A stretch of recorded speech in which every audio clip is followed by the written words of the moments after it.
اما بعد فقد قال اللہ تبارک و تعالی کما ورد ثلاث مرات فی القرآن الکریم اعوذ باللہ من الشیطان الرجیم بسم اللہ الرحمن الرحیم هو الذی ارسل رسولہ بالہدى ودین الحق لیظہرہ علی الدین کلہ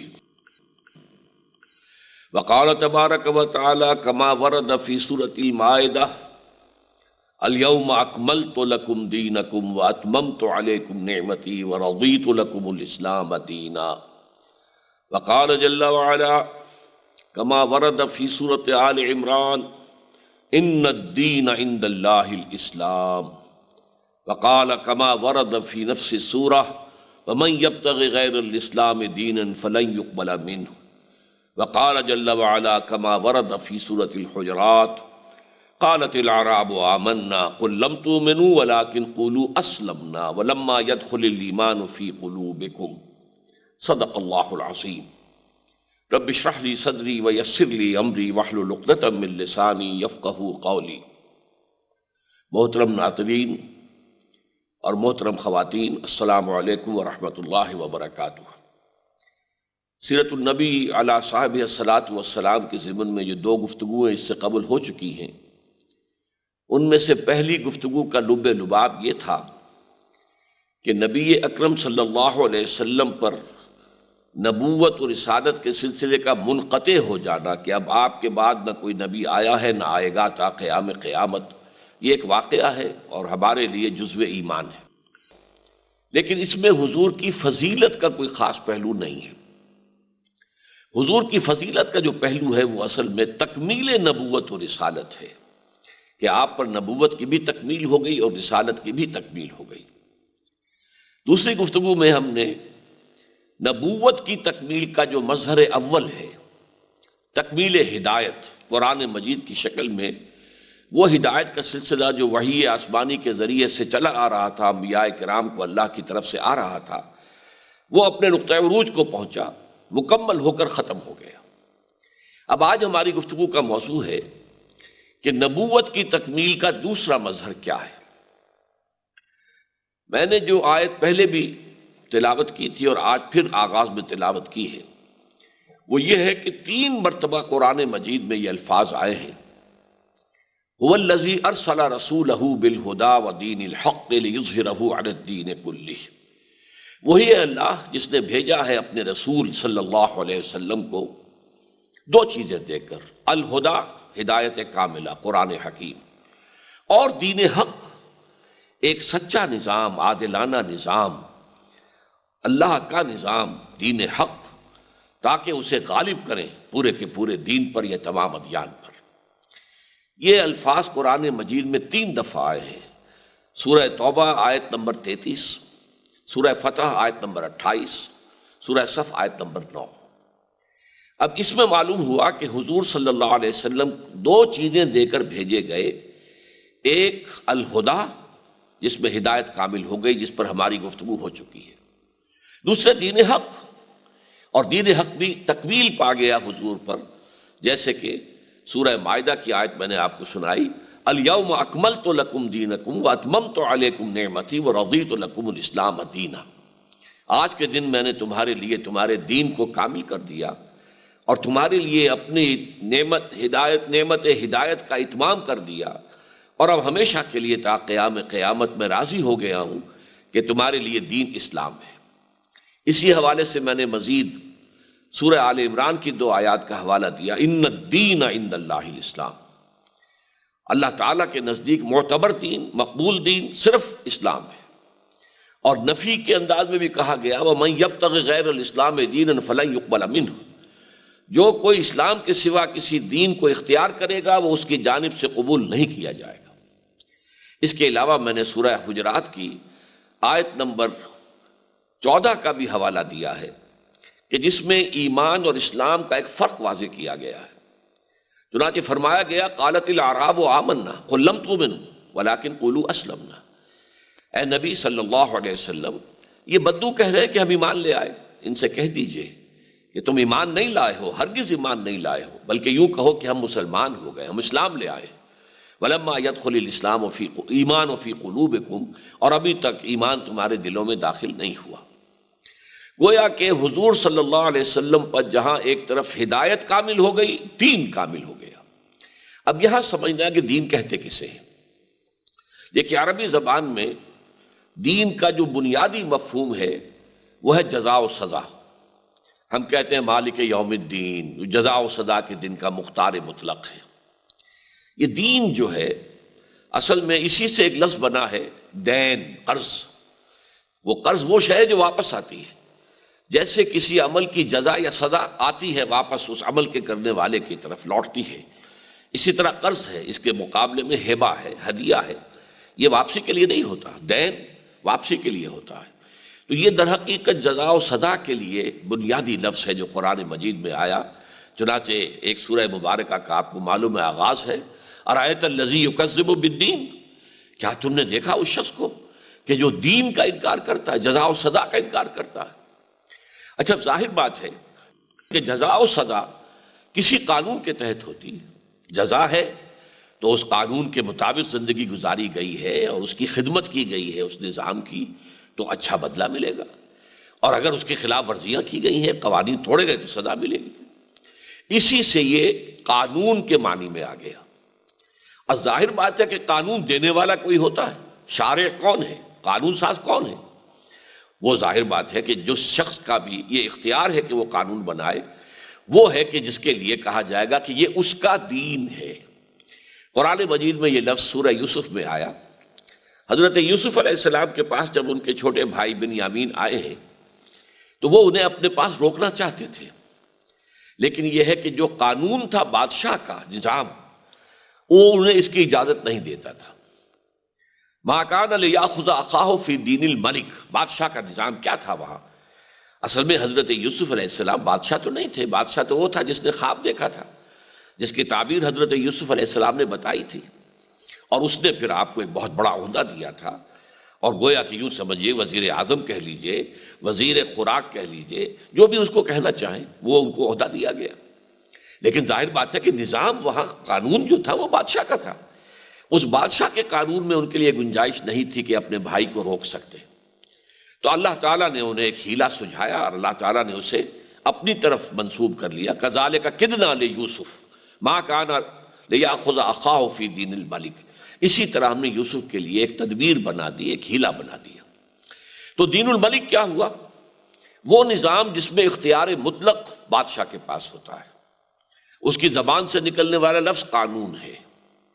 اس قانون کی اطاعت کرنے والوں کو خطابات بھی ملیں گے، خلعتیں ملیں گی، انعامات سے نوازا جائے گا، اور اس قانون کی خلاف ورزی کرنے والوں کو سزائیں دی جائیں گی، اور خاص طور پر جو اس پورے نظام سے بغاوت کر دے، ظاہر بات ہے انہیں کچل دیا جائے گا، انہیں قتل کر دیا جائے گا۔ تو یہ ہے دین الملک۔ اور اس کے مقابلے میں قرآن مجید میں ایک لفظ آیا ہے دین اللہ۔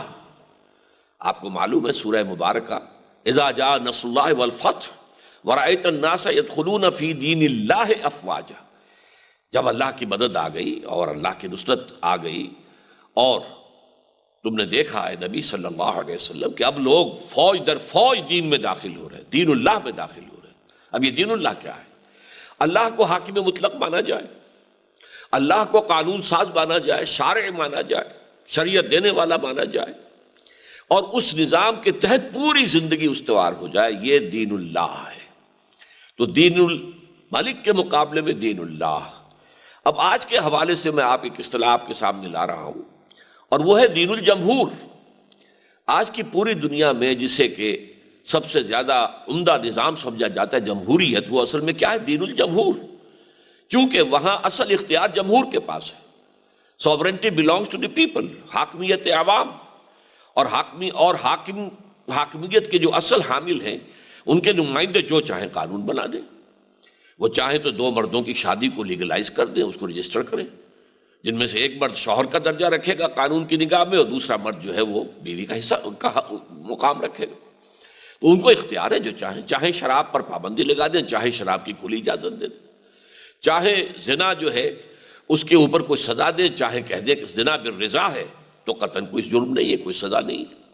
گویا کہ اختیار مطلق ہوتا ہے جمہور کے نمائندوں کا، اس کے تحت جو پورا نظام بنے گا، جو پولیٹیکو سوشو اکنامک سسٹم جو بنے گا، وہ دین الجمہور ہوگا۔ تو آج کی دنیا میں دین الجمہور ہے جس کا رواج ہے۔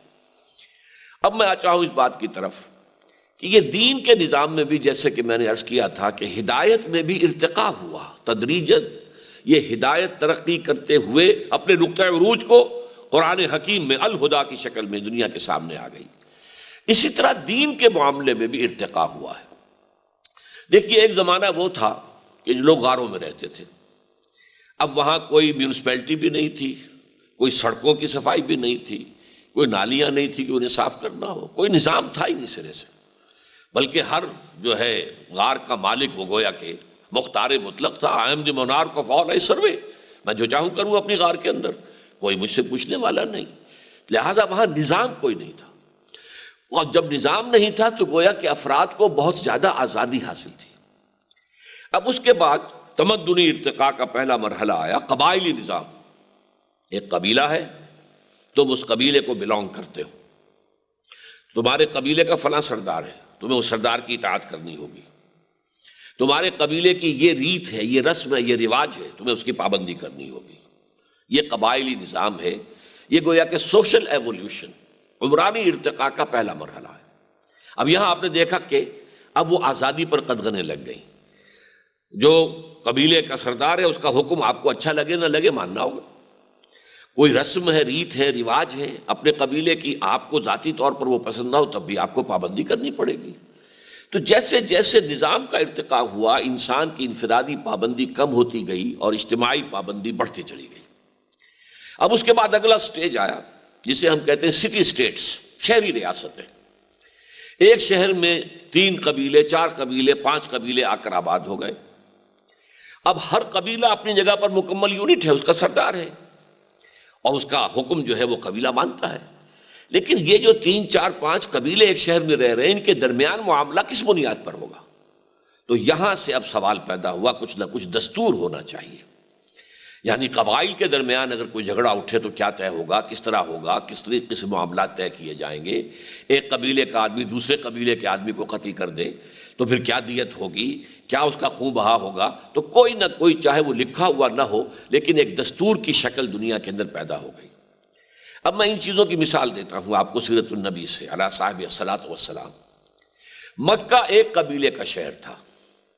مکے میں صرف قرشی رہ سکتے تھے، قریش، یا قریش کے حلیف، کسی نہ کسی قرشی سردار کا حلیف بن کر کوئی شخص مکے میں ٹھہر سکتا تھا، یا قریش کے غلام، اور کوئی چوتھا قسم کا آدمی مکے میں نہیں رہ سکتا تھا۔ یہ ایک قبیلہ تھا، اور اس میں ان کا دارالندوہ بھی تھا، مشورے بھی کرتے تھے، اس لیے کہ گھرانے تو کئی تھے نا، قبیلہ تو ایک ہے، اس میں گھرانے ہیں۔ جیسے ہمارے ہاں وٹو قبیلہ ایک بڑا قبیلہ ہے، اس میں مانے کے، لالے کے، شامت کے، فجے کے، یہ مختلف جو ہیں گھرانے ہیں۔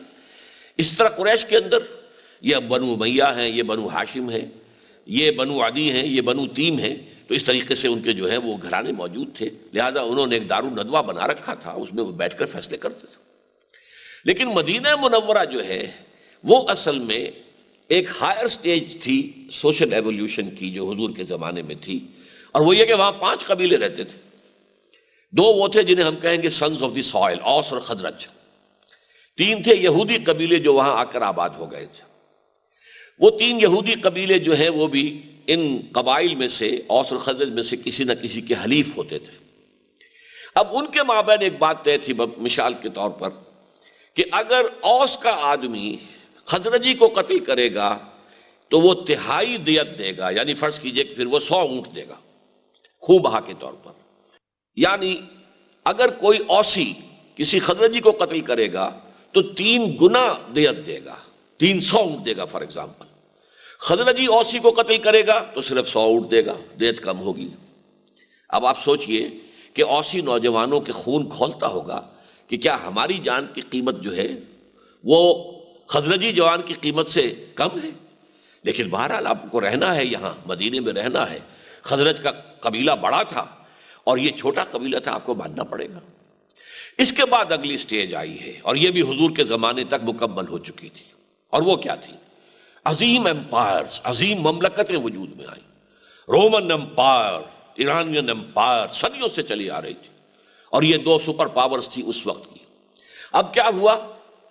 قبیلے بھی ہیں، قومیں بھی رہ رہی ہیں، مختلف علاقہ بھی ہے، اس میں ایک بادشاہ ہے، بادشاہ کا خاندان ہے، بادشاہ قانون بناتا ہے، بادشاہ ٹیکس لیتا ہے، اگر کوئی مظاہرت کر رہا ہے تو اس کی کھیتی میں سے حصہ چلا جائے گا جاگیردار کو، اور جاگیردار کے تھرو بادشاہ کو، اگر کوئی کپڑا بن رہا ہے تو اس کے اوپر ٹیکس لگے گا جو بادشاہ کو چلا جائے گا۔ اب بادشاہ وہاں محل بنائے گا، عیش کرے گا، اور ساتھ ہی انہی ٹیکسز کو اس کے بل پر فوج کھڑی کر دے گا، اور وہ فوج جو ہے اگر عوام میں سے کسی نے بھی سرتابی کی، کوئی بغاوت کی، تو ان کا سر کچلنے کے لیے تیار ہوگی۔